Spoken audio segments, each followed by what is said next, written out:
bonsoir à toutes, chères auditrices. Nous nous retrouvons encore aujourd'hui pour notre émission Be Ladies, l'émission 100% femmes. Aujourd'hui, nous avons plusieurs invités sur notre plateau et Esther. Nous allons développer un nouveau thème. Donc, je vais passer la parole à Esther qui va d'abord nous faire un résumé de la précédente émission et introduire notre nouveau thème. Avant tout, nous allons fermer nos yeux et nous allons prier. Exactement. Père éternel, Dieu de gloire, nous te rendons grâce, nous te disons merci pour ce moment. Merci car tu as permis que nous puissions passer ce temps dans ta présence. Laisse que ce moment soit une source de bénédiction pour chacun d'entre nous, Seigneur. Qu'à travers ce que nous allons dire, Seigneur, que chacune d'entre nous puisse être édifiée, bénie, Seigneur, dans le nom puissant de Jésus que j'ai ainsi prié. Amen. Amen. Amen. Alors, je vais faire un court récapitulatif de notre dernière émission. Nous avons parlé de la conduite de la femme chrétienne. Et nous sommes appuyés sur le passage de 1 Timothée, chapitre 2, versets 9 à 15. Et ce qui est sorti de cette émission, c'est que nous avons dit que la conduite de la femme chrétienne est basée sur l'écoute du Saint-Esprit, l'application de la parole de Dieu. Voilà. Et suite à ça, nous avons un nouveau thème aujourd'hui qui est chrétienne et entrepreneuse.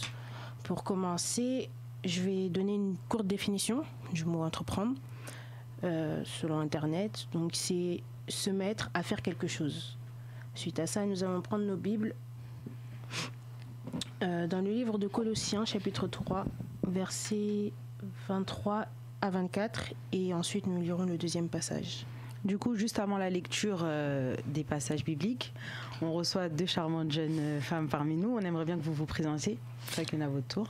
Je me présente, je m'appelle Rosie LKM. Je suis la fondatrice de Street Made, la vision Street Made, dont Street Made of God, et également de Talk with Rosie LKM.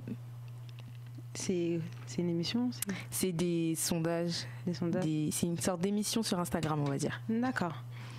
Ensuite. Bonsoir à toutes. Donc, je me présente, je suis Nissi Mayassi, la fondatrice du groupe Dynasty J. Donc, Dynasty J, c'est une structure qui rassemble beaucoup beaucoup d'activités, donc l'esthétique, la couture, ainsi que le cosmétique. Et je suis aussi du groupe Du Bruit pour Jésus. On organise plein d'événements, on aide les personnes démunies, et puis voilà. Merci beaucoup les filles. Donc du coup, on a deux entrepreneuses parmi nous pour parler du thème qui est chrétienne et entrepreneuse. On va passer à la lecture des versets bibliques. Donc on avait dit, le premier livre, c'est dans Colossiens, chapitre 3, versets 23 à 24, c'est bien ça? Oui. Alors, j'ai la parole au nom de Jésus. Amen. Tout ce que vous faites, faites-le de bon cœur, comme pour les seigneurs et non pour des hommes, sachant que vous recevrez du Seigneur l'héritage pour récompense. Servez Christ le Seigneur. Et le deuxième livre, c'était dans Tite, chapitre 2, versets 3 à 4. Dit que les femmes âgées doivent aussi avoir l'extérieur qui convient à la sainteté, ni être médisantes, ni abandonnées aux excès de vin, et qu'elles doivent donner des bonnes instructions dans le but d'apprendre aux jeunes femmes à aimer leurs maris et leurs enfants, à être retenues, chastes, occupées aux soins domestiques, bonnes, soumises à leur mari, afin que la parole de Dieu ne soit pas calomniée. J'ai prolongé un peu parce que je trouvais que ça correspondait bien au thème. D'accord. Du coup, voilà. Alors, la première question que nous allons vous poser, qu'est-ce que vous pouvez nous dire sur les deux passages que nous avons lus? Je ne sais pas qui va commencer. Alors, ce que je comprends, c'est que le Seigneur attend une certaine responsabilité de la part de la femme chrétienne, déjà, qu'elle se comporte comme une servante, donc comme une femme qui obéit à son maître, qui est le Seigneur Jésus-Christ, et que vouloir ou non, en fait, elle a une position de modèle auprès de toutes les personnes qui sont autour d'elle. C'est ce que je comprends principalement dans les passages qu'on vient de lire. Je suis du même avis que Rosie. Et si je peux juste rajouter par rapport à Tite, quand tu as prolongé, quand tu as dit que si tu peux juste relire le passage que tu as prolongé. Le passage que j'ai prolongé, c'était le verset 5. À être retenues chastes, occupées aux soins domestiques, bonnes, soumises à leur mari, afin que la parole de Dieu ne soit pas calomniée. Bon. Je ne sais pas si je peux. Je libère la pensée maintenant ou maintenant. Vu qu'on parle de l'entrepreneuriat, en fait, là, c'est une vision que les seigneurs donnent par rapport à une famille. Une femme doit être soumise à son mari. Moi, ce qui m'a plus interpellée là-dedans, c'est que souvent, en fait, quand nous nous engageons avec nos futurs prétendants ou nos futurs époux, en fait, on ne se connaît pas encore nous-mêmes. Pourquoi je dis ça? Dans le sens que, par exemple, aujourd'hui, on parle de l'entrepreneuriat. Si toi-même, tu sais que tu veux être une femme qui va entreprendre, ça coûte que tu vas être beaucoup occupée. Il y a dans certains foyers, les femmes, elles s'engagent et ça se développe peut-être plus tard et les maris sont pas forcément en fait d'accord pour cela, ou même par rapport au ministère de la femme. C'est pour ça que moi j'aime toujours dire une phrase, c'est que avant de rencontrer son époux, faut d'abord apprendre à se connaître soi-même et savoir pour quel but tu as été créé. Exactement. Parce que tu ne peux pas te combiner avec une autre personne quand tu ne sais même pas où le Seigneur veut t'emmener toi-même. Imaginons, le Seigneur attend de toi quelque chose vraiment de très grand. Tu dois voyager partout, de gauche à droite, et ton mari n'est pas pour. Là, on part en contradiction avec la parole de Dieu, parce que l'homme reste l'autorité de la femme. On doit être soumis à l'homme comme on est soumis à l'Église. Donc si au jour d'aujourd'hui, tu connais pas la mission pour laquelle tu as été choisi, tu ne sais pas là où tu veux aller dans ta vie, tu t'engages. Et j'ai envie de dire que tu mets en porte-à-faux un peu ta mission. Donc, vaut mieux se connaître d'abord. La femme doit se connaître. Le temps de célibat, je prolonge un tout petit peu plus, le temps de célibat n'est pas en fait une malédiction comme beaucoup de jeunes filles le croient. C'est vraiment une formation. C'est pour ça, apprendre à se connaître et ensuite être complémentaire avec l'homme que nous allons choisir par la suite. Donc, voilà. Je suis tout à fait d'accord avec toi. D'ailleurs, je vais rebondir, mais un peu plus tard sur ce que tu as dit. Oui, j'avais dit quoi? Fallait que je libère la pensée. J'ai une question à poser par rapport à ça. Mais en fait, quand on lit le passage de Colossiens, chapitre 3, versets 23 à 24, en fait, comment vous appliquez ce verset dans ce que vous faites, dans vos activités? Comment vous arrivez à l'impliquer? Parce que, je ne sais pas si Esther, tu peux nous le relire rapidement. Alors, quel que soit votre travail, faites-le de tout votre cœur, comme pour le Seigneur et non pour les hommes. Rappelez-vous que le Seigneur vous récompensera, vous recevrez les biens qu'il réserve aux siens. Car le véritable maître que vous servez, c'est le Christ. Comment vous intégrez en fait cette pensée dans vos activités, vous en tant qu'entrepreneuse? Non, toujours toi, ma chérie. Alors moi, par rapport à ça, ce que je voudrais dire, pardon, il faut que je parle dans le micro, c'est en fait, je pense que ce passage, comment je l'applique, c'est par rapport aux motivations. En fait, on est dans une société où sur Instagram, on voit beaucoup de choses et on voit beaucoup de rêves vendus en fait sur Instagram. Donc des fois, c'est vraiment du rêve, c'est quelque chose qui n'existe pas. En fait, maintenant, on peut dire qu'on est chef d'entreprise juste parce qu'on a créé une page Instagram. Donc maintenant, les gens, ils veulent créer juste pour dire que moi aussi je peux faire en fait. Et ce passage je l'applique dans ma vie par rapport aux motivations de mon cœur. En fait, quand j'ai commencé Street Made, c'est pas pour dire moi aussi je suis capable de. C'était pour dire Seigneur, tu as fait ça pour moi, tu me demandes de faire ça pour toi, je vais le faire. En fait, c'est vraiment pour servir le Seigneur, pour glorifier le Seigneur. Et vouloir ou pas, même si on est chrétienne, c'est quelque chose de difficile. C'est quelque chose de difficile parce qu'on est certes chrétienne, mais on a quand même une chair, on a quand même des désirs et comme la parole le dit, la chair est faible, mais l'esprit est bien disposé.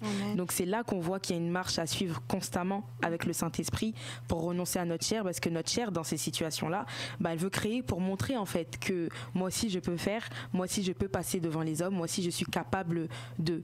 Et comment ce passage l'applique également, c'est pour rester motivé en fait, parce qu'on se dit que on sert Dieu et que même si aujourd'hui on voit pas forcément le résultat ou les récompenses, Dieu est fidèle. C'est-à-dire que Dieu il ne doit rien à personne. C'est que quand la récompense devra tomber, elle tombera. Donc même quand c'est difficile de servir Dieu, même quand c'est difficile de continuer à entreprendre, parce que les réalités de l'entrepreneuriat, c'est que des fois on se réveille, je sais pas si Nissi va me contredire, mais des fois tu te réveilles, tu te dis j'ai envie de tout abandonner, avoir une vie comme tout le monde. J'ai envie de pousser un alléluia là. Il y a des matins tu te réveilles, tu te dis c'est bon, j'ai envie de tout lâcher et avoir une vie comme tout le monde, travailler de 9h à 17h, avoir mon salaire, point barre. Mais Dieu nous appelle pas qu'à ça, et c'est là qu'on voit que ce verset vraiment, c'est ce qui nous fait tenir en fait, c'est que on vit selon Dieu et que tôt ou tard Dieu nous récompensera. Amen. Bah moi, je veux rebondir sur quelque chose que Rosée elle a dit. C'est plus par rapport à, en fait, moi aussi, je suis capable de. Comme elle a dit, on vit dans une société où, en fait, on est là seulement pour prouver que moi aussi, je peux faire. Or que la première mission, je pense, dans l'entrepreneuriat, il faut répondre à un besoin. Exactement. Il faut répondre à un besoin et aussi, au-delà de répondre à un besoin, on est enfant de Dieu, il faut que le Seigneur aussi puisse t'inspirer à faire cela. En gros, on répond à un appel quelque part. Voilà, totalement. Voilà, on pousse ça même plus loin, on répond à un appel. C'est parce que le Seigneur dit que je dois faire, alors je fais. Moi, personnellement, si j'ai créé Dynasty, parce que je vais raconter un tout petit peu mon témoignage, c'est parce que j'ai passé des moments très difficiles, j'avais beaucoup d'acné, beaucoup de problèmes de peau, donc je me suis intéressée pour répondre à un besoin, pour comprendre le pourquoi du comment, pour pouvoir aussi, entre guillemets, aider aussi mes sœurs, mes frères qui sont dans le besoin. Le Seigneur m'a poussée à faire cette formation-là. Donc, au début, j'avoue que je comprenais pas trop, même comment l'histoire de Dynasty est née. Jusqu'à aujourd'hui, je ne comprends pas. Mais le Seigneur seulement est au contrôle. Voilà pourquoi je bénis Dieu. Donc, comme la sœur Rosie disait, c'est vraiment... parce que le Seigneur nous dit de faire, alors on fait. Et pas pour dire que moi aussi je suis capable, bon j'ai 50K sur Instagram, donc je peux créer automatiquement. Non, on n'est pas dans ce deal-là en fait. Quand on est chrétienne, on répond à un appel, on répond parce que on obéit en fait à la voix du Saint-Esprit, ce que le Seigneur nous dit de faire. Voilà. Et du coup, j'ai une question. Est-ce que, en fait, lorsqu'on parle d'une chrétienne qui entreprend, est-ce que cela signifie forcément que toute femme doit entreprendre en s'investissant dans une entreprise forcément, où il y a d'autres manières d'entreprendre? Est-ce que tu peux juste un peu plus développer? Je m'explique. En gros, quand on dit qu'on est chrétienne et entrepreneuse, est-ce que être entrepreneuse, c'est forcément créer son entreprise ou être comme vous, voilà, être auto-entrepreneuse, où il y a, enfin, quand on parle de l'entrepreneuriat, pardon, on peut parler d'autre chose. Parce qu'on a dit, suivant la définition, c'était faire quelque chose. Décider se mettre à faire quelque chose. Parce qu'aujourd'hui, on voit que chaque femme va dire, quand on va dire qu'une femme elle est entrepreneuse, ça veut dire qu'elle va créer son entreprise, que forcément il faut qu'elle soit à la tête de quelque chose, qu'elle dirige son entreprise ou qu'elle crée son commerce. Mais y a-t-il pas d'autres manières d'entreprendre pour une femme? Parce que c'est vrai que toute femme n'est pas appelée à être chef d'entreprise. Il y a d'autres femmes, on va le dire sincèrement, il y en a qui sont mieux appelées à être femmes au foyer, on va dire ça comme ça. C'est de l'entrepreneuriat. Voilà, c'est exactement la plus grande entreprise. J'allais dire ça, on se rend pas compte, mais les femmes au foyer, pour de vrai, je dis, c'est les premières boss ladies en vrai. Exactement. C'est les premières boss ladies. C'est les meilleures en organisation. C'est parce que justement ce que j'allais dire en plus, pour créer une entreprise, il faut être organisé. Et les femmes au foyer, je peux dire que ceux qui ont 4, 5 enfants, même 10, voire parce que c'est possible, faut être organisées. Moi, pour moi, c'est les meilleures. Nos mamans, c'est les premières carrément. Quand on parle de boss lady, vraiment, moi, je mets d'abord ma mère, après je me mets en centième là-bas tout au fond, parce que gérer un foyer, gérer un mari, gérer les enfants, il y en a même encore, ils ont tout ça et ils ont encore leur propre entreprise.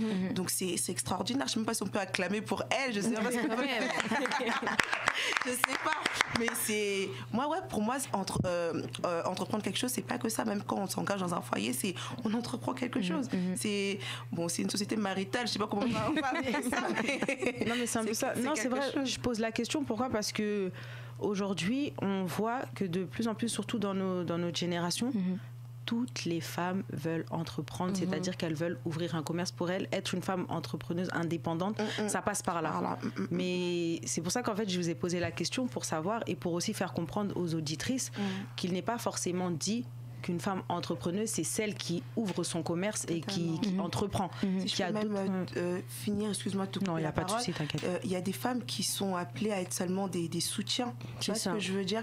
On va regarder une Ruth avec une Naomi. Tu vois ce que je veux dire? Tu peux aujourd'hui être... le Seigneur t'appelle vraiment que à soutenir Rosie dans tout ce qu'elle fait. Peut-être que le monde ne verra pas que... elle s'appelle comment ta copine qui est toujours avec toi? Isha, voilà. On se fait des coups, parce qu'elle est derrière. Ouais, voilà. Peut-être que Isha n'est pas forcément en première tête. On voit toujours Rosie. Hein. Je sais pas le cas, mais je donne un exemple. On voit peut-être toujours Rosie, mais peut-être qu'elle fait doublement plus que Rosie. Mais vous ne le savez pas. Peut-être à travers ses prières. Alors, ne cherchons toujours pas à être au premier plan quand le Seigneur nous appelle pas au premier plan. Et cherchez à être aussi ces personnes-là qui sont comme des Naomi derrière, qui soutiennent, qui coachent. Tu vois ce que je veux dire? Pour que tu puisses réussir.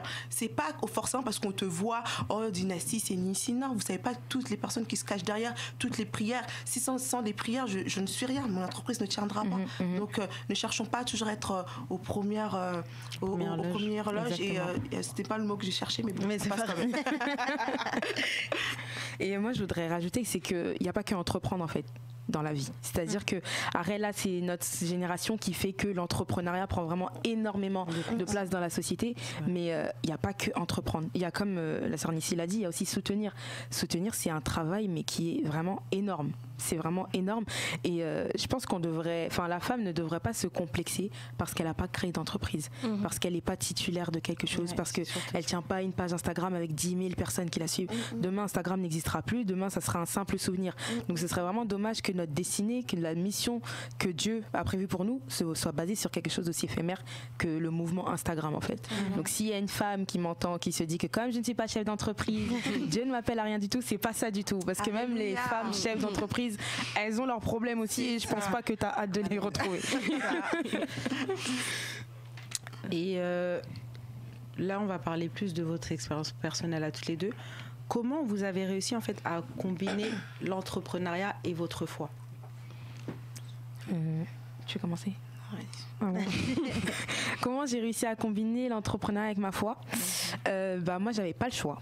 Concrètement, c'est-à-dire que comment j'ai créé Street Made. Déjà, Street Made, c'est une vision qui consiste à évangéliser d'une manière innovante et différente. Et ce qui s'est passé, que j'ai d'abord créé Street Made of God. Et comment j'ai créé Street Made of God? En fait, c'était ma mère qui était atteinte d'un cancer du sein. Elle était malade, et pendant cette période-là, j'étais particulièrement très active sur Instagram, sur ma page personnelle à moi. Et ma manière à moi de guérir de cette période-là qui était très très difficile, c'était de poster des exhortations. Donc je postais des phrases comme ça qui me réconfortaient moi, et je me disais, ça se trouve il y a quelqu'un qui est dans le même état que moi, donc vas-y, je vais publier et peut-être que ça va servir à une personne. Puis par la grâce de Dieu, ma mère a été guérie du cancer du sein 6 mois plus tard, et j'ai clairement entendu une voix en fait dans mon cœur. En fait, pendant que je publiais ces phrases-là, il y a une phrase qui me dit, il y avait le Saint-Esprit en fait, clairement, qui me disait soit cette page elle est à moi, soit elle est à toi. Et je disais, non, là, je suis pas une pasteur, je vais pas commencer à publier des Jésus vous aime tous les jours, c'est pas possible. Non, c'est ma page. Et ça continue. Et le jour où ma mère me dit, voilà, ça y est, je suis guérie du cancer, j'aurai pas de radiothérapie, rien du tout, c'est fini, c'est la dernière fois que je voyais le médecin. Cette même voix revient et me dit, cette fois-ci, soit cette page elle est à moi et on marche ensemble, soit elle est à toi, mais tu assumes les conséquences. Voilà. J'ai dit bon, d'accord, ok. Et du coup, il y avait une chanson que j'écoutais souvent pendant que ma mère était malade. Et en fait, dans les paroles, cette femme, elle disait Street Made of Gold. Mais moi, j'entendais Street Made of God. Et juste ça me parlait énormément. En fait, pour moi, Street Made of God, la définition, c'est t'as été faite par la rue, mais tu appartiens à Dieu. Et c'était exactement dans cet état d'esprit-là que j'étais lorsque j'ai rencontré le Seigneur. En fait, lorsqu'il a guéri ma mère, c'était que spirituellement, j'étais dans la rue, en fait. Je ne savais pas qui j'étais. Je ne savais pas... En fait, je connaissais rien de la foi chrétienne. Et le Seigneur, donc, me dit de créer la page Street Made of God. Et moi, je regarde d'abord à mes limites. Je me dis, mais Seigneur, je connais rien. Je connaissais qu'un seul passage. Jérémie 33:3. Et je me suis dit, je dois créer une page avec qu'est-ce que ce passage? C'est pas possible. Et du coup, je crée la page. Et à partir de la page, découle donc le pôle événementiel, Street Made Event. Et on répond du coup à un appel. Du coup, je rebondis sur ce que la sœur Nissi disait tout à l'heure. C'est qu'au début, j'ai répondu à l'appel de les gens peut-être besoin d'une parole qui va les réconforter. Mais ensuite, j'ai répondu à l'appel des événements. C'est-à-dire que la jeunesse ont rencontré une phase où il y avait que des séminaires atypiques, donc modération, chante, parole, tout le monde rentre. Et nous, on voulait vraiment arriver avec quelque chose tout en restant dans la parole de Dieu et dans le respect de la parole de Dieu, mais de quelque chose d'innovant. Donc du coup, ça fait 5 ans qu'on existe, on a créé une marque après et un label musical.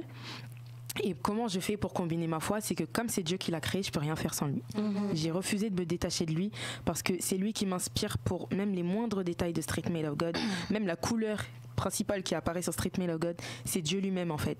Donc comment je fais? C'est que je me base que sur Dieu, je lui parle constamment, tout le temps. C'est vraiment le prier sans cesse, je l'applique autant que possible, même quand c'est très très très très très difficile. Je me dis, c'est Dieu en fait qui m'a appelé, je me dis que en fait, lorsque Dieu nous appelle, c'est impossible qu'il nous abandonne. À toutes les personnes en fait dans la Bible, lorsque Dieu envoyait quelqu'un quelque part dans la Bible, ces personnes mettaient toujours en avant les choses qu'elles ne savaient pas faire. Et Dieu disait tout. Et dans ce moment-là, quand l'Éternel parle à la personne, la Bible l'appelle l'Éternel. Donc le Dieu qui est là en tout temps. Donc moi je me suis basée sur ce principe-là en fait, sur ce qu'il a fait pour les gens qui étaient dans la Bible. Donc s'il est même hier, aujourd'hui et éternellement, donc il sera le même pour Streetmate.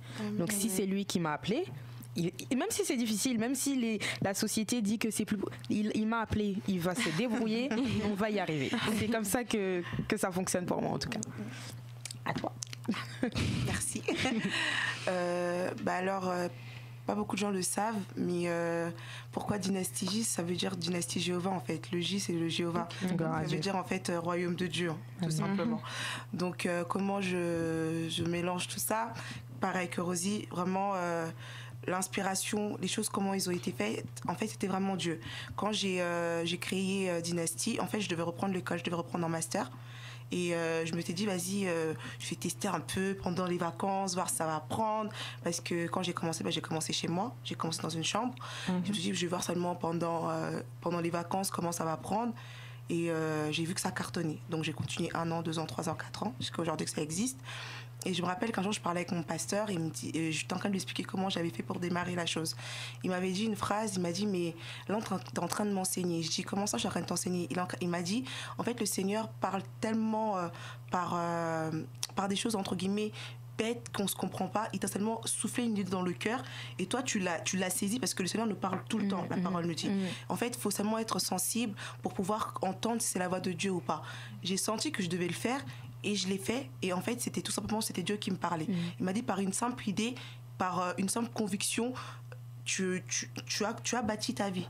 En fait, c'est ça en fait que Dieu attend de nous. Exactement. On puisse l'entendre, l'écouter à tout moment. Et moi, entre gloire à Dieu, j'ai su saisir la pensée. Et comme Rosie, pareil, j'essaie vraiment en toute chose, en tout temps, que le Seigneur puisse être au contrôle de tout ce que je fais pour que son nom soit glorifié à travers de mon entreprise. Amen. Amen. J'aurais une question à vous poser. Faut-il forcément sortir une marque chrétienne parce qu'on est chrétien? Moi, personnellement, je dis non. Moi aussi, je dirais non. Je dis non, pas obligatoirement. Tu peux, enfin, l'évangile, on doit toucher tout le monde. Donc, si on reste que entre nous, les chrétiens, à quoi ça sert en fait? Donc, tu peux faire du pain, mais le faire avec l'amour de Christ, être tellement souriant que les gens vont dire, mais t'es bizarre, t'es le meilleur pâtissier que j'ai pu connaître de ma vie, qu'est-ce qu'il y a? Tu annonces ton Jésus. C'est pour dire qu'en gros, tout le temps, on doit faire les choses, on doit évangéliser dans tout ce qu'on fait, mais on n'est pas obligé de faire seulement une marque, par exemple, Streetmate, c'est Yeshua ta marque. Hein. Yeshua, pour qu'on sache que t'es une chrétienne. Tu peux être une très grande marque comme, c'est quoi déjà Forever 21, c'est des chrétiens. Ils mettent dans leurs étiquettes, ils mettent des versets, mais qui s'en rend compte? Tu vois, c'est des façons pour... Je viens de l'apprendre. Non. Forever 21, c'est des chrétiens. Quand tu regardes, ils ont toujours un petit verset. Dans le sachet derrière, il y a écrit Jean 3,16. Ouais. Wow. Sérieux? Je te promets. J'ai jamais fait attention. Tu vois, j'ai vraiment jamais fait attention. Je t'ai appris quelque chose. Non, mais voilà. Donc, pour moi, non, pas obligatoirement. Ok. Et une deuxième question, si vous n'étiez pas chrétienne, est-ce que vous auriez eu cette idée d'entreprendre? Pour ma part, oui. Pour ma part, quand j'étais pas en Christ, mon rêve, c'était d'être le premier concurrent de Foot Locker. Parce que je suis une amoureuse du basket, du streetwear. Et en fait, dans ma tête, c'était catégorique. Si au final, j'avais pas l'équivalent de Foot Locker, j'allais être au moins responsable d'un pôle Foot Locker Europe ou je ne sais pas. Mais moi, en fait, dans ma vision des choses, on va dire, même quand je n'étais pas en Christ, c'était d'être entrepreneur, en fait. Et toi, du coup? Oui, parce que... Alors moi, si je vous cite tous les entreprises que j'ai fait avant Dynastie, oh là là, j'ai eu Shekina Beauty, j'ai vendu pour Marie Kay, j'ai vendu quoi encore? Depuis que je suis toute petite, je crois. Et en fait, je pense que ta question, c'était est-ce que si tu penses qu'on n'être pas chrétien, en fait, je pense que le Seigneur dépose déjà quelque chose en nous avant qu'on naisse. La parole nous dit dans Jérémie, avant que tu naies, je te connaissais déjà, j'avais déjà programmé tout ce que tu devrais vivre. En fait, je pense que comme Rosio, pour moi, je pense que le Seigneur, on avait déjà ça en nous, mais on l'utilisait peut-être mal, on réfléchit peut-être mal, mais il y a déjà cette chose en nous, en fait, je pense. Et moi, j'avais une question. En fait, après, je sais pas si, parce que Rosie, Rosie, je sais pas si je te retrouve face à la même clientèle un peu que Nissi, mais je voulais savoir comment vous faites en fait pour gérer quand vous êtes face à des clients compliqués. On n'a pas du tout la même clientèle. C'est ça que je me dis. Moi, j'ai de l'événementiel et une marque de prêt-à-porter. Ouais. Et les clients difficiles. Heureusement que le Saint-Esprit est là. Non, c'est vrai, parce que c'est très compliqué à gérer. C'est compliqué. Mais on fait vraiment en sorte de toujours répondre avec sagesse. Mais tout le temps. Mais répondre avec énormément de sagesse, prendre le temps de répondre, ne pas se précipiter à répondre, parce qu'à un moment donné, c'est plus un échange, mais c'est une bataille en fait de paroles. Et prendre le temps de répondre avec énormément de sagesse, parce qu'au final on représente Christ dans tout ce qu'on fait, même dans notre manière de réagir face à des personnes désagréables. Et la maîtrise de soi et la sagesse, c'est les clés qui font que face à un client compliqué, on peut se sortir de quelque chose et surtout préserver son témoignage. Mais surtout toi, Nissi, parce que tu te retrouves avec des femmes, les activités que tu fais, des fois les soins, une femme elle fait dire mais qu'est-ce que tu m'as fait comment tu réussis à gérer tout ça? Même clientèle ou pas, je pense que l'être humain est très très compliqué, donc je pense qu'on doit toutes les deux tomber sur des clients très compliqués. Ouais, c'est sûr. Surtout nous les femmes. Moi, je suis après des fois je suis avec les mariés, donc j'imagine tout le stress qu'elles doivent faire. Tu vois ce que je veux dire? Les demoiselles d'honneur, les témoins, bref, j'en passe. Bah très honnêtement. Que Dieu me pardonne, des fois au début ça m'arrivait de très mal gérer les choses parce que j'ai un tempérament très fort et des fois ça m'est arrivé vraiment des fois de péter les plombs. Au jour d'aujourd'hui, avec la grâce de Dieu, avec l'âge, je mûris, donc je prends un peu plus de la sagesse, donc je gère beaucoup plus. Mais maîtrise de soi, en fait, t'as pas le choix. T'as vraiment pas le choix, parce que une dame va venir, parce que les gens ils se rendent pas compte, surtout dans la couture, il peut y avoir un problème, peut-être mon aiguille peut être cassée, il faut que je rachète, justement je décale d'un jour, mais moi tu sais pas, moi je dois faire ceci, je dois faire cela. Mais oui, mais t'essaies d'expliquer calmement, mais qu'en fait quand t'expliques calmement, t'as l'impression que la personne elle prend un peu plus, elle hausse encore plus le ton, donc si tu as envie de crier, mais son esprit te dit non, calme-toi. Donc t'essayes de gérer, mais c'est très difficile, très honnêtement, c'est très difficile. Mais par la grâce de Dieu, on est arrivé. Amen. Et en fait, étant chrétienne, quelle différence en fait vous faites entre vous et vos concurrents qui ne sont pas forcément chrétiens? Parce qu'il y en a beaucoup qui travaillent un peu. Enfin, après, je sais pas. Parce que moi, je fais trop de trucs. C'est ça qui est compliqué. C'est ça qui est compliqué. Mais du coup, par rapport à vos concurrents, parce qu'il y a forcément de la concurrence, comment vous. Enfin, qu'est-ce qui, pour vous, fait que vous faites la différence, en fait? Moi, je pense que la réponse, elle est dans la question. C'est parce qu'on est chrétienne et que le Saint-Esprit est en nous. Je pense que c'est ce qui fait que c'est différent, en fait. C'est l'esprit de vérité. Voilà. Moi, je dirais l'amour. Souvent, les gens me trouvaient bizarre parce que des fois, je partage les mêmes pages des personnes qui font la même chose que moi. Donc, les gens me disent, mais t'es bête ou quoi?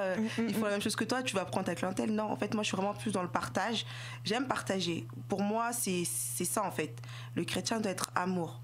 On doit être comme le Père, on est à son image, en fait. Donc, moi, entre guillemets, si, comme elle a dit, on est chrétien, donc on doit être différent, mais aussi à travers l'amour. Vraiment, ne pas être haineuse, mais elle fait la même chose que moi, ben non, je vais pas vouloir partager.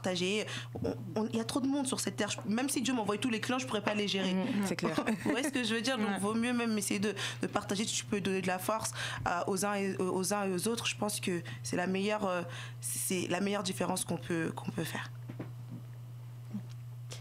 Et je retourne la question maintenant face à vos concurrents chrétiens. Comment ça se passe?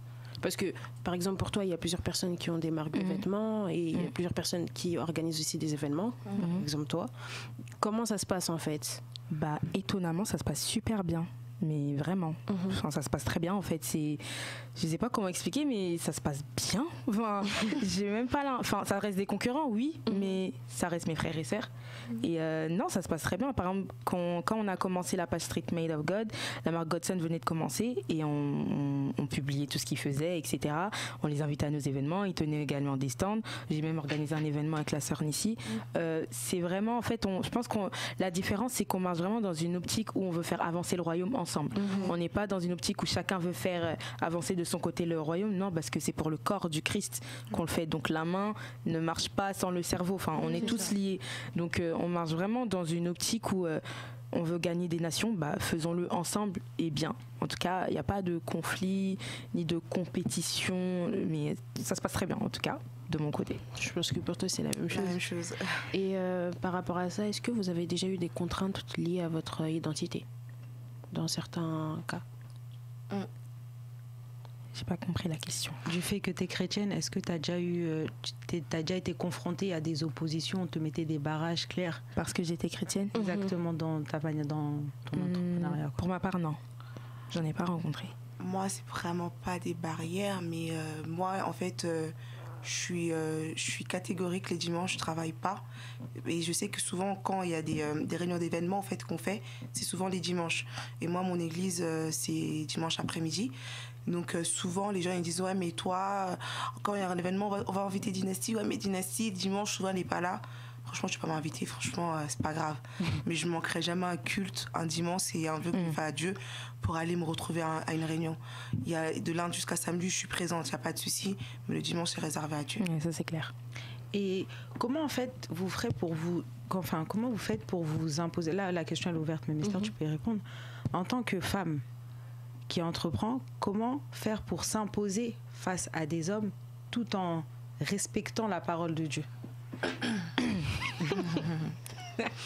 J'ai même toussé hors du micro. À toi l'honneur, Nissi. Question très complexe. Tu peux répéter? Donc je disais, en tant que femme, comment une femme qui entreprend, comment s'imposer devant des hommes tout en respectant ce que nous dit la parole de Dieu? Quand tu dis t'imposer, dans quel sens? C'est-à-dire que, exemple, toi, en tant que chef d'entreprise, tu peux être appelé à négocier avec des hommes ou à te retrouver dans une réunion où il n'y a que des hommes, tu dois imposer tes idées, par exemple, pour vendre quelque chose ou pour un fournisseur, peu importe. Comment tu vas t'imposer et dire que tu prends des décisions, que tu es initié, que c'est toi qui entreprends, mais tu dois te dire quand même que la parole de Dieu te dit quand même que l'homme est, entre guillemets, je mets vraiment des guillemets, supérieur à la femme. Comment tu vas t'en sortir en fait? Moi, pour moi, il n'y a pas... Enfin, quand la parole nous parle de l'homme, nous parle de nos maris, ne parle pas des maris d'autrui. C'est sûr que j'aurai le même respect envers l'homme que, par exemple, j'ai devant Rosie ou devant toi ou devant elle. C'est pas parce que c'est un homme que je dois me sentir, entre guillemets, sous homme. Non, il y a le même respect que j'ai pour toi, c'est le même respect que j'aurai pour toi, mais ça sera juste que je vais imposer mes idées, en fait. Parce que là, on n'est pas... je suis une femme, je suis un homme. On est entre chefs d'entreprise ou collaborateurs, en fait. Il faut savoir mettre, entre guillemets, les choses à leur place. Il n'y a pas de souci, tu es un homme, je suis une femme. Souvent, justement, c'est les hommes, ils se disent, parce que c'est une femme, je vais la minimiser. Non, moi, je te prends au même titre que tout le monde. Quand je travaille durement pour que mon entreprise prospère, tu n'es pas là. Donc pour moi, je te traiterai pareil, avec le même respect. Bien évidemment, je ne te manquerai pas de respect, mais tu seras traité comme tout le monde, quoi. Il n'y aura pas, oui, parce que tu es un homme, je dois me prosterner ou quoi. Non. Mon mari reste mon mari, c'est sûr que je suis soumise à mon mari, mais devant l'homme, je donnerai le même respect que je te donne à toi. Mais là, on en parle de travail, donc il n'y a pas de... Enfin, je ne vais pas le surclasser ou le surélever. Personnellement. Moi, je voudrais rajouter, je donnerai mon petit témoignage. Moi, quand j'ai commencé Street Made of God, on était 4. J'étais la seule fille, on était 3 garçons, avec des caractères. Des gros caractères. Voilà. Et en fait, pour répondre à la question, moi, je pense que la femme, elle ne devrait pas se positionner en se disant elle doit s'imposer. Totalement. Je pense qu'à partir du moment où elle sait qu'elle est... Par exemple, moi, j'étais la visionnaire de Street Made. Tant que tu sais que tu es le leader, ta place, tant que tu connais ta place, tu te comportes comme tel, tout est fluide en fait. Le respect, il est là. Et bien évidemment, il faut s'adresser aux gens avec respect. Mais à partir du moment où la femme, elle sait qui elle est, elle n'est pas irrespectueuse parce qu'elle sait que la femme doit respecter. Enfin, peu importe les personnes qui se tiennent devant toi, tu dois être respectueuse. Mais à partir du moment où tu sais qui tu es et que tu as confiance en toi, tu n'as même pas besoin de t'imposer en fait. Tout se fait naturellement. Et puis ton travail parle pour toi. Totalement. Ton travail parle pour toi et tant que Dieu t'a établi là, c'est que derrière ces choses se passeront. Dans la Bible, on nous parle de Déborah qui était juge et prophétesse. Elle n'avait pas besoin de s'imposer. Tout le monde savait qui était la juge Déborah, tout le monde savait qui était la prophétesse Déborah, parce que tout le peuple parlait d'elle, parce qu'il y a eu des œuvres. Donc à un moment donné, les œuvres parlent pour toi et on n'a pas besoin de trop parler en tant que femme. Non, je suis totalement d'accord. Dès que tu connais ta position et que tu as confiance en toi, c'est bon. Bon, moi, je vais vous titiller un peu jusqu'au bout. Hein. C'est un petit peu mon rôle. C'est un petit peu mon rôle, mais on vous a jamais dit, exemple, que... parce que Esther, toi aussi, tu t'entreprends en fait, donc toi aussi, tu peux répondre aux questions. On vous a jamais dit que, de par votre position, vous êtes un peu orgueilleuse, que vous montez un peu les épaules, vous vous sentez supérieure. Comment vous réagissez là, face à ce genre de commentaires ou face à ce genre de critiques, quoi? Très honnêtement, je ne vais pas faire la fille qui se la raconte, mais j'ai jamais eu de ce genre de remarques. Moi, la remarque qui est souvent revenue, c'était tu vas faire peur aux hommes. Parce qu'en tant que femme, après je dis pas qu'on vous l'a dit, hein, mais souvent les femmes qui entreprennent, parce que même moi ça m'est déjà arrivé, qu'on me dit oui mais fais attention, tu vas devenir orgueilleuse, ou des fois pour qui tu te prends. Plus par rapport à, comme Rosie elle a dit, moi souvent les hommes, quand ils viennent me parler, ils me disent oui, tu fais peur par rapport à tout ce que tu fais. Quelle place aura ton homme à tes côtés, tu sais, des choses comme ça. Mais que entre nous, qu'on vienne me dire oui, Nissi, depuis que tu as créé Dynastie, tu as pris des épaules ou quoi qu'est-ce, franchement, très honnêtement, je bénis Dieu que ça continue comme ça. Hein. J'ai pas encore eu ce genre de remarques, mais c'est vraiment plus, comme j'ai dit, c'est plus les hommes, quand ils se rapprochent plus de moi en me disant que par rapport à tout ce que tu fais, est-ce que ton homme, tu vas pas entre guillemets, le minimiser ou des choses comme ça. Ça, c'est vrai, j'ai déjà eu ce genre de remarques, mais moi non plus pour le regard. Mais du coup, quelle réponse aussi pouvez-vous donner? Parce qu'il y a plusieurs femmes qui sont dans votre cas, ou même d'autres qui ont d'autres niveaux, mais qui ne savent pas forcément quoi répondre quand on leur dit à quelle place tu mettras ton homme, justement. Trop bien élevé, papa. Papa, Kobanga, t'es pas faire. Non, mais comme on est des chrétiennes, donc automatiquement, c'est dans ma nature. Quand je lis ma Bible, je vois que la parole dit qu'on doit être soumise. Donc, pour ma part, en tout cas, il n'y a même pas... Comment dirais-je, cette question ne se pose même pas en fait. Dans ma tête, c'est clair et net. Ma mère, elle était femme d'entreprise. Mon père, il était architecte. Ma mère, c'est vrai qu'elle avait une place plus élevée que mon père. En fait, j'ai vu ce genre de choses. Ma mère, limite, on dirait les entreprises, même c'était à mon père, tu vois. Et c'est ce que je bénis Dieu aussi pour l'éducation que j'ai pu recevoir, parce que ça m'a fait... Ma mère me fait toujours comprendre que ton mari peut recevoir 10 dollars, parce que ma mère, elle parle comme ça, 10 dollars par mois, et toi, tu reçois 100 000 euros, ton mari reste ton mari. Donc, pour moi, il n'y a même pas de... En fait, je me pose même pas ce genre de questions en disant que, ouais, quand mon mari viendra, il sera là. Ben, moi, écoute, j'ai une entreprise, je suis ceci, je suis cela. Non, mon mari reste mon mari reste... le chef de famille en fait. Et moi je suis seulement là, je suis là pour l'accompagner. Je suis comme la parole nous dit que épouse, on est le verset me manque, s'il faut m'aider, dit que le mari, en fait voilà, on accompagne la vision. Voilà, on est accompagnatrice de la vision. Donc pour moi la question n'a même pas à se poser. Mon mari reste en haut et moi je suis là pour l'accompagner. Il n'y a pas de parce que j'ai 15 000 entreprises que je dois le dominer, pas du tout. Donc, si je comprends bien, entreprendre, être une femme qui est auto-entrepreneuse ne doit pas t'empêcher de garder cette sagesse-là de femme. Exactement. Cette sagesse qui va te permettre de bien gérer et de jouer ton rôle de femme. Oui, parce que techniquement, tu es chef dans la société, mais à la maison, c'est plus toi. C'est plus toi, totalement. Même si dehors, t'es pasteur, t'es chef, dans le foyer, le chef, c'est le mari. Voilà, donc c'est important pour... vous, chères auditrices, de comprendre il est important de on est chef d'entreprise dans l'entreprise, à la maison. Une fois à la maison, c'est fini. C'est autre chose. C'est autre chose. C'est fini. C'est vrai, non, parce que des fois, on le voit, c'est des problèmes de société qui se posent actuellement. C'est que les femmes, on dit qu'elles ont facilement tendance à prendre la grosse tête, le dessus, et qu'une fois qu'elles ont une supériorité dans quelque chose, elle l'importe automatiquement à la maison. Après, c'est pas tout le monde. mais on est un peu là pour donner des conseils, donc c'est bien de le rappeler. Moi, je dirais que, en fait, comme elles l'ont dit, à partir du moment où tu sais que tu es chrétienne, bah, automatiquement, les fruits de l'esprit vont travailler en toi. Exactement. Donc, ça veut dire que ton comportement va juste être le fruit, en fait, de ce que tu es, en fait. Donc, il n'y aura pas de...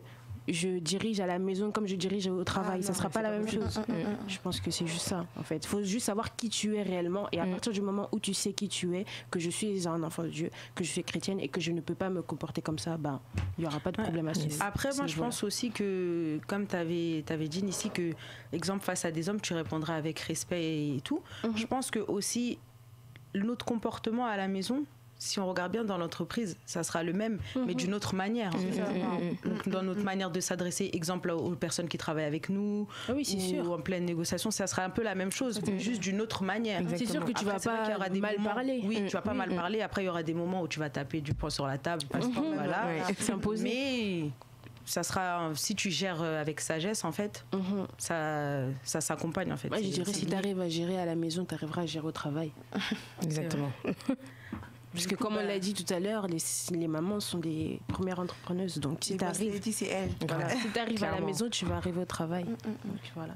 Du coup, les filles, la dernière question, je vais arrêter de vous titiller là parce que je sens que... Est-ce que vous avez des conseils à donner pour les femmes qui entreprennent, dans le sens où celles qui dirigent des entreprises, et même celles qui n'en dirigent pas, celles qui sont appelées à d'autres tâches, parce que même dans l'église, des fois, on peut décider d'entreprendre dans certaines tâches, dans certaines choses. Quels conseils avez-vous à donner à toutes ces femmes qui nous écoutent aujourd'hui ?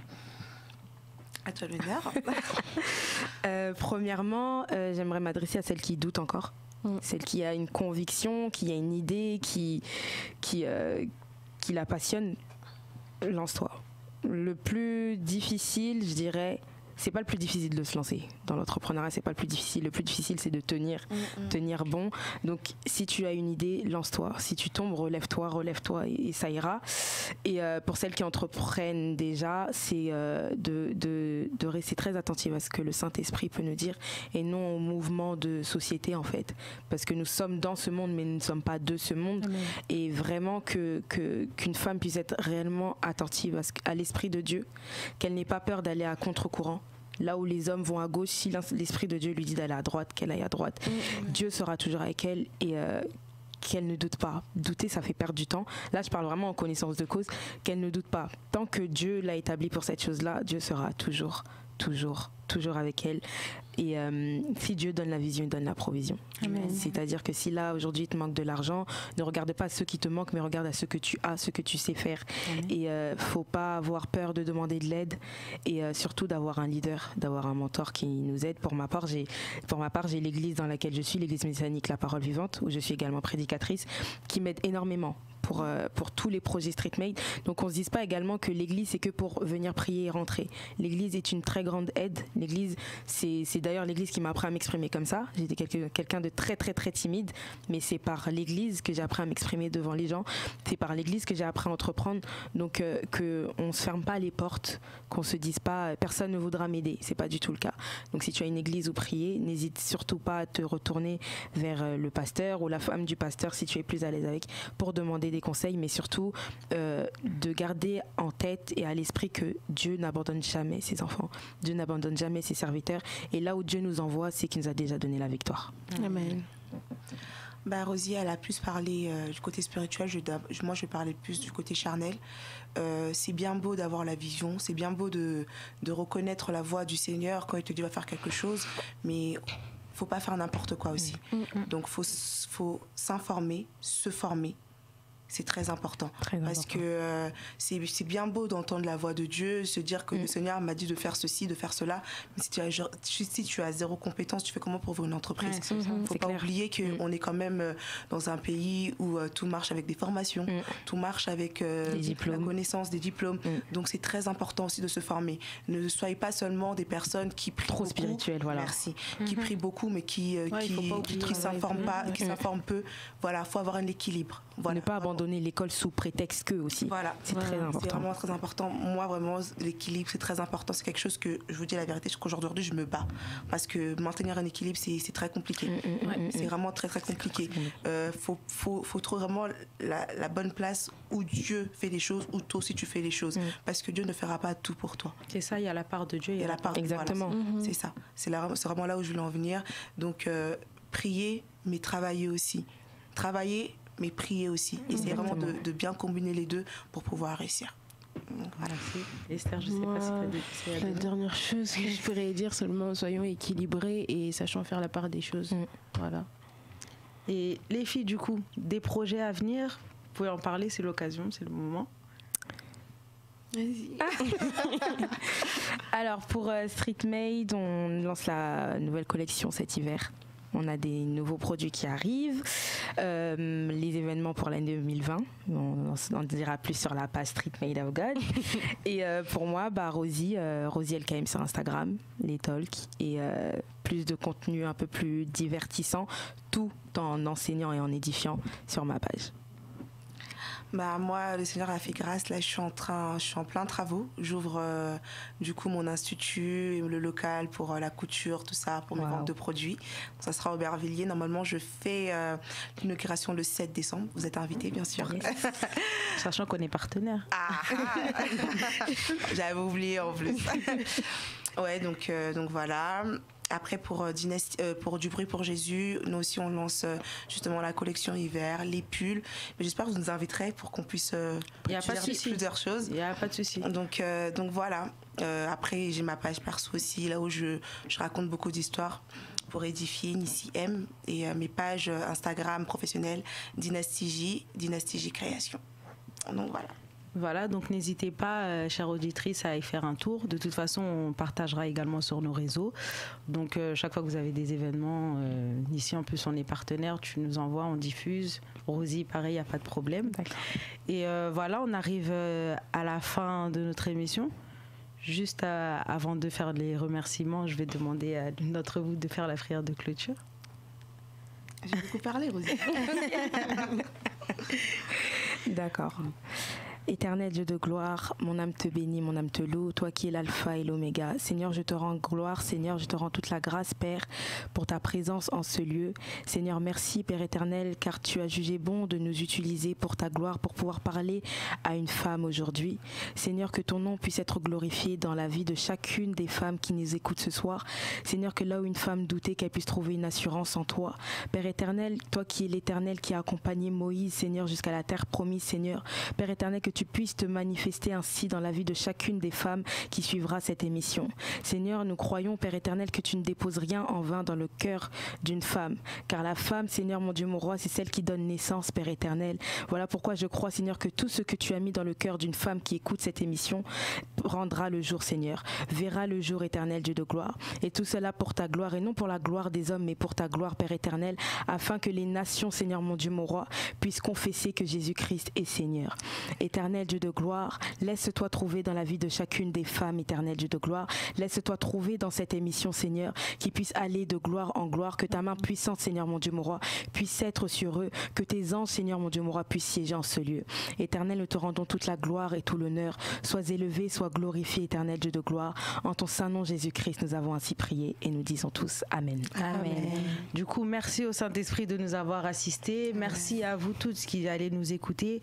Merci à tous les collaborateurs qui se cachent derrière la radio Big Gospel. Et voilà, on se retrouve très prochainement pour une prochaine émission. Et n'hésitez pas à nous follow, à télécharger l'application Big Gospel Radio. Voilà, que Dieu vous bénisse.